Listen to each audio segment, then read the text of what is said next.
Ay, magandang umaga, Pilipinas. I am RM Pasyon of RM Music.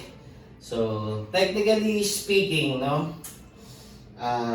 this will serve as my very first upload and creation, no, ng aking content. So, madaling salita, ito po ang aking unang-unang video sa aking pag-vlog, no, ng gitara at ng ating musika. So, our video for today is this one. We're going to unbox, no? Gagawa po tayo ng unboxing video ng Taka Mini G Series, which is Taka Mini GD51 CE BSB. So, huwag na nating patagalin, no? Alam ko naman, excited kayo. Lalo sa mga guitar and Taka Mini fans, at syempre, iba dyan nag-research. So, gusto nating makita, no? Ano ba talaga meron tong gitara na to? So, huwag na natin patagalin pa. Okay? Ating simulan na ating unboxing video of, again, Taka Mini GD51 CE BSB, which is in Sunburst Black. So, eto na. No? Grabe, sobrang excited ako, no? Alam nyo ba, napakarami ko nang natugtog na gitara, na pipa, no? For the past like 32 years of playing this instrument. And masasabi ko lang, napakaganda niya. So, this guitar, hindi ko yan binili, no? It has been sponsored by two people and unfortunately, ayaw nilang magpasabi no, kung sino sila. So, hinihingi ko na nga lang cash dahil dami ko kailangan bayaran. Pero, they want me to jumpstart, no, my career, no, in the music industry and most importantly, sa pagtugtog ng gitara. So, pag na natin patagali pa, alam ko very excited na kayo. So, eto na, no? Grabe. Na-receive lang natin ito kanina and boom! Ayan na. Ito na sila. Ayan na. Alright. Grabe, wow. Amoy pa lang bagong-bago na. Oh, by the way, no, meron siyang manual. It's a very basic Taka Mini user's manual. So, ako paggamit ata na ano. And a warning, no? Warning of use, precautions for storage, and sa electronics. So, ano pa bang ibang kasama niya? Bukod dito, ayun, yung Allen wrench, no? Na pangpihit ng tuning pegs. So, ayan. Dalawa lang ang kasama. No? So, ayan. Wow, grabe. Woo! Nakagoma pa talaga siya, di ba?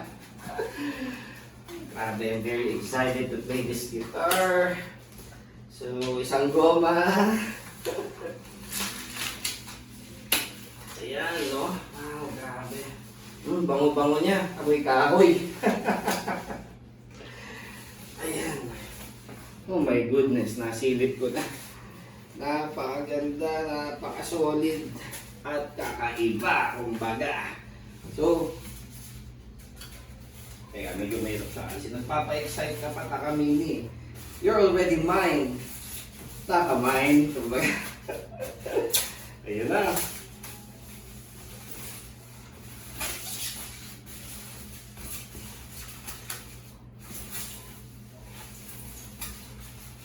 Oh my gulay.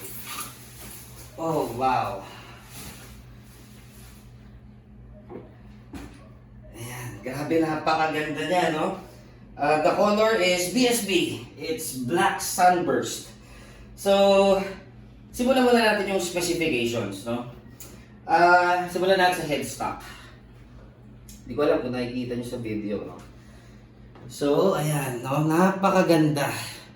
Grabe. Tuning pegs are gold die cast. So, babalik ta rin ko, no? Para makita nyo. Ayan. Grabe, sobrang ganda niya. No? So, that's the headstock. Of course, with the famous Taka Mini logo, and the famous Taka Mini design. No? So, here's the fretboard. The fretboard is made of laurel, no? Laurel wood. Laurel, sa Tagalog. Ayan. With mother of pearl inlays. At may binding sa gilid. Napakakintab, no? Guys, kung makikita nyo in person, sobrang ganda niya.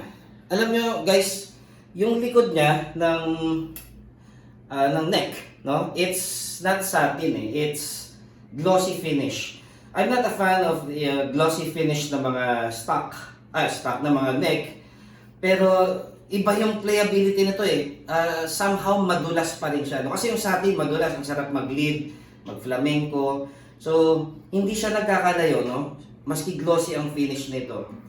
So, tignan niyo mabuti, no? Ayan, no? Ang ganda talaga, grabe.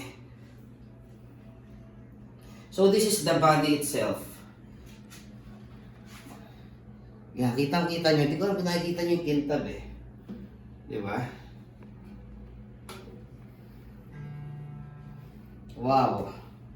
Very, very, very, very beautiful. So, this is the pickup. So, ang pickup niya ay TP40D. So, it's made by Takamine itself. And take note, no, Takamine is well known not just for their absolutely wonderful build, no, ng mga gitara. And most importantly, sa ganda, no, ng quality at tunog ng kanilang pickup. So again, that's TP40D. Okay? So, ano bang mga kahoy na ginamit dito? So, dito sa neck, it's rosewood, but laurel, yung front, yung sa fretboard. Now, dito sa top, it's a solid Sitka spruce top. No, solid top na siya, not laminated. But for the sides and for the back, no, it's black walnut, no? Walnut ang kanyang wood. Although not solid, pero napakaganda pa rin ng tunog niya. So, naka-synthetic nut and saddle na rin siya. Synthetic bone, I mean, nut and saddle. Tapos kung pakilapit yung video, kung titignan mo mabuti, yung saddle niya is split, no?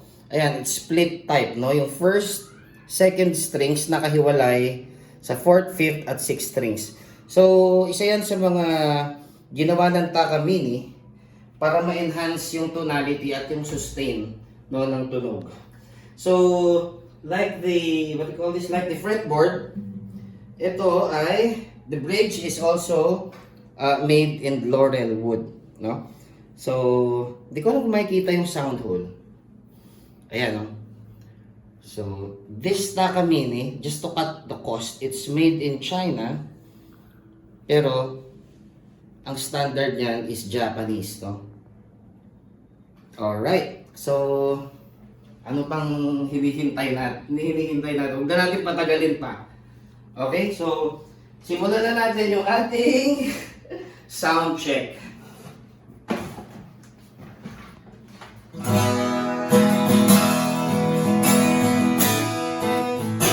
Wow! Grabe. Narinig nyo, no? Simulan natin ang strumming na sound check.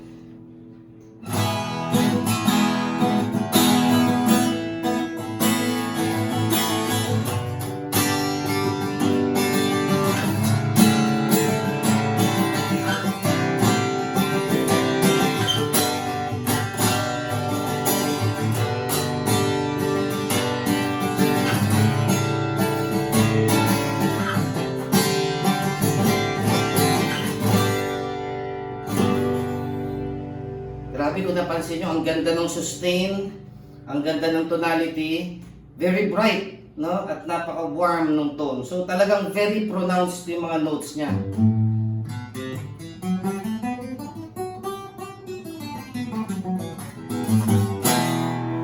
Plucking naman, subukan natin, no?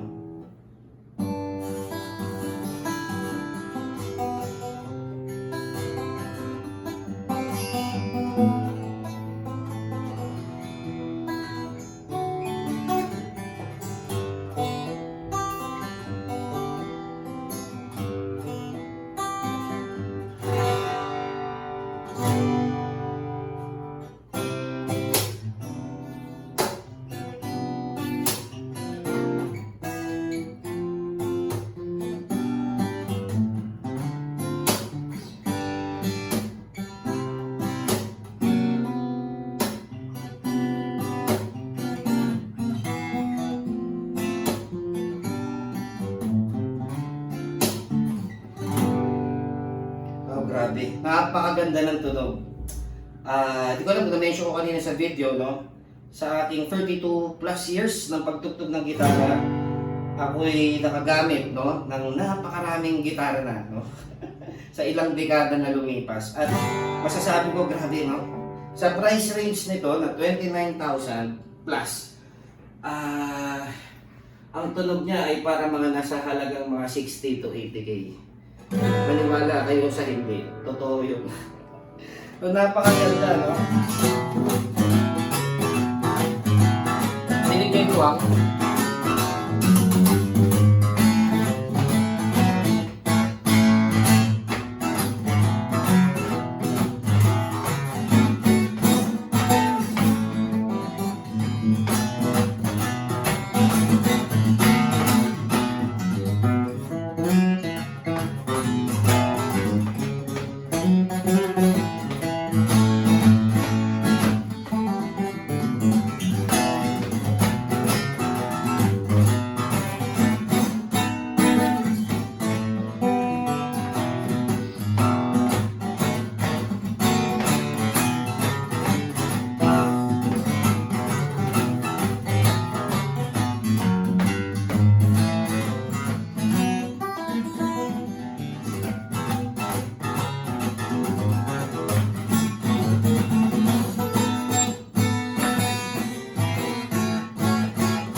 grabe, ganda.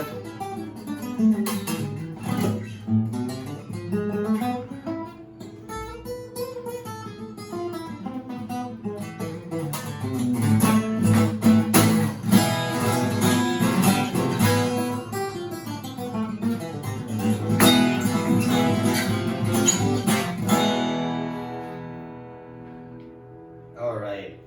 So, yun lang po, no? Sa aking very first video. Sana ay kahit papano, no, may natutunan kayo. Grabe, ang ganda talaga niya. So, kung may budget naman kayo, or may mag-sponsor sa inyo, no, kagaya nito, so, huwag nyo nang patagalin, no? Ito na lang ilun nyo. So, by the way, nabili ko to sa JB Music, sa Alabang. And sabi nila, no, sa buong Pilipinas, as of today, today is December 14 of 2025, dalawa na lang, no, ang natita ng stock. Sa Alabang at sa Las Piñas. So, you may call JB Music just to double check kung meron pa silang availability ng GD, Taka Mini GD 51 CE BSB. So, again, I'm RM, some call me Kuya RM of RM Music. So, please stay tuned. So, sa aking mga susunod na video, please like, love, subscribe, and isa lang masasabi ko, no? Grabe, napakasarap talaga mag-gitara. So, bye-bye! See you again!